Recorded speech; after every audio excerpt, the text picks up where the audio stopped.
In a season dominated by legacy and powerhouses, two underdogs have ripped through the noise with one goal in mind: disrupt everything. McLaren's MCL60 and Aston Martin's AMR25 weren't supposed to be title contenders. They weren't even supposed to win races. But as the 2025 Formula One season unfolds, these two midfield rebels have refused to stay in their lane. They've evolved, sharpened, transformed into something dangerous, something unexpected. And now, the orange rockets from Woking and the green arrows from Silverstone are fighting tooth and nail, not just for podiums, but for a new seat at the F1 elite table. The story begins with McLaren. Just 2 years ago, they were in freefall. But under the ruthless precision of Andrea Stella and the technical genius of Peter Prodromou, McLaren has built one of the most agile machines on the grid. The MCL60 is a low-drag, high-efficiency monster that thrives on fast-flowing circuits like Spa and Monza. The secret? Well, it's a triple-element front wing that pairs with their radical underfloor tunnel redesign, creating insane outwash and suction without sacrificing straight-line pace. It's brilliant, it's vicious. And with Lando Norris behind the wheel, a driver now matured into a full-blown assassin, the car has become a podium regular. McLaren's ERS deployment system is one of the best in the paddock. They've mastered regenerative braking, giving Norris those extra tenths when it counts most, on outlaps, on undercuts, in last-lap battles that decide everything. But across the garage, the green machine isn't backing down. Aston Martin's AMR25 is the result of a billion-dollar vision, the fingerprints of Dan Fallows all over it, Red Bull DNA infused into a brand with James Bond flair and Lawrence Stroll money. This year they've gone bolder, wider side pods, a more aggressive rear-wing philosophy, and a focus on mid-corner stability that's nearly unmatched. The AMR25 doesn't dart like a Red Bull, it glides, like an aero, slicing through turbulence.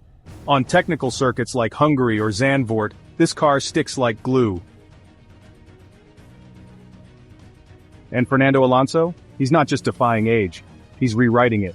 Every race is a reminder that reflexes don't retire. Every lap he drives is a chessboard of racecraft, tire magic, and venomous overtakes.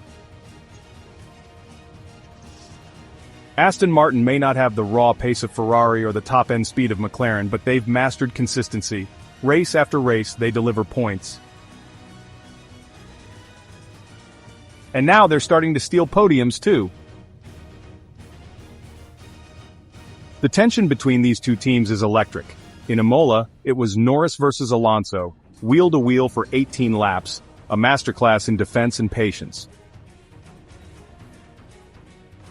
Norris had the traction, Alonso had the wisdom. In the end, McLaren edged out by 0.4 seconds. But Aston got their revenge in Canada, where their softer suspension setup gave them the edge over wet curbs and changing grip. Alonso danced the AMR25 through chaos, while Norris oversteered into heartbreak. It's not just a competition, it's a duel of philosophies. McLaren trusts youth, aero wizardry, and attack. Aston believes in composure, in balance, in extracting 100% with 90% effort. One team races like it's always qualifying, the other races like every lap is an endgame. And now, as the development war heats up, the differences become sharper. McLaren is rumored to be working on a flexible floor trick, using micro-pivot points to adjust ride height dynamically during high-speed cornering. It's borderline legal, it's genius, it's risky. Aston Martin, on the other hand, is investing in brake cooling tech to gain an edge in tire temperature regulation, a move that could save them crucial seconds in longer stints. These aren't just upgrades, they're weapons in a war fought over milliseconds. But the bigger story? It's what this battle represents. McLaren and Aston Martin aren't just fighting each other, they're fighting for the future. For the next seat at the big table, Red Bull, Ferrari, Mercedes, they've been the holy trinity of F1 for years. But cracks are showing. Red Bull's stranglehold isn't eternal. Ferrari and Mercedes are locked in their own blood feud.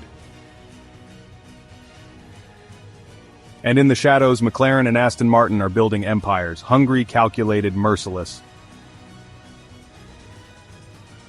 And behind every move, the human stories shine through. Lando Norris, once the kid with potential, now a surgeon behind the wheel, desperate for his first world title.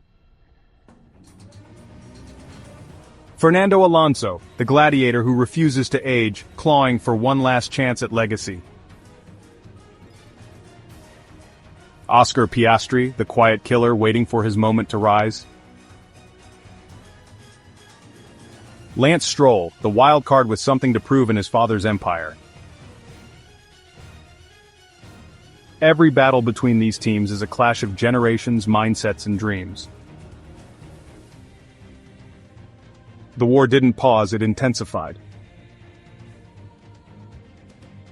By the time the F1 circus reached Spa-Francorchamps, the McLaren versus Aston Martin narrative had completely eclipsed Ferrari's floor updates and even Red Bull's quiet lead. It was no longer just a technical rivalry, it had turned personal. In the McLaren garage, every strategist, every mechanic, every engineer operated with one thought: beat the green cars. At Aston Martin, the mindset was no different. Their motorhome was buzzing with simulations and whispers, late-night briefings about countering McLaren's relentless Sector 2 dominance. The tension could be felt in pit lane. Even journalists stopped asking about Red Bull. The focus had shifted. Everyone wanted to know one thing: who would break first? Spa was brutal, wet, fast, and unforgiving. McLaren brought a new diffuser upgrade aimed at better airflow in heavy rain conditions, and Aston countered with an experimental rear wing trim, sacrificing downforce for top-end speed. The result? Chaos. Norris and Alonso collided in turn 7, no damage, but enough to send radio waves crackling with rage. Alonso called Norris overzealous. Norris snapped back, accusing Fernando of brake testing like it's 2005. And Piastri? He wasn't in the mood to be second fiddle anymore. He split both drivers with a brilliant undercut on lap 19 and, held them off through every DRS zone. It was surgical, a silent storm, the kind of drive that earns fear, not praise. And that's the new problem: this fight isn't two-way anymore. At Monza, Stroll defended Norris for 12 straight laps, elbows out, wheels millimeters apart, sending a clear message. This battle isn't just for headlines, it's for territory, for respect. And with each race, the scoreboard shifts. One weekend it's McLaren taking 3rd and 4th, the next it's Aston with a surprise 2nd place and fastest lap. The margins, less than a second. The costs, millions in upgrades, sleepless nights in wind tunnels, and championship hopes balanced on pit stop timing. And yet neither team is backing down. They can't. If either McLaren or Aston finds consistency, real championship-level consistency, they won't just fight each other anymore. They'll take the throne. So if you think Formula One is still a 3-team sport, think again. The 2025 season is being hijacked by the most intense underdog war in a decade. Hit subscribe, tap the bell, and stay locked in for weekly deep dives, tech secrets, and raw race drama. Because McLaren versus Aston Martin isn't just a midfield rivalry, it's the rebellion Formula One never saw coming, and it's only just begun.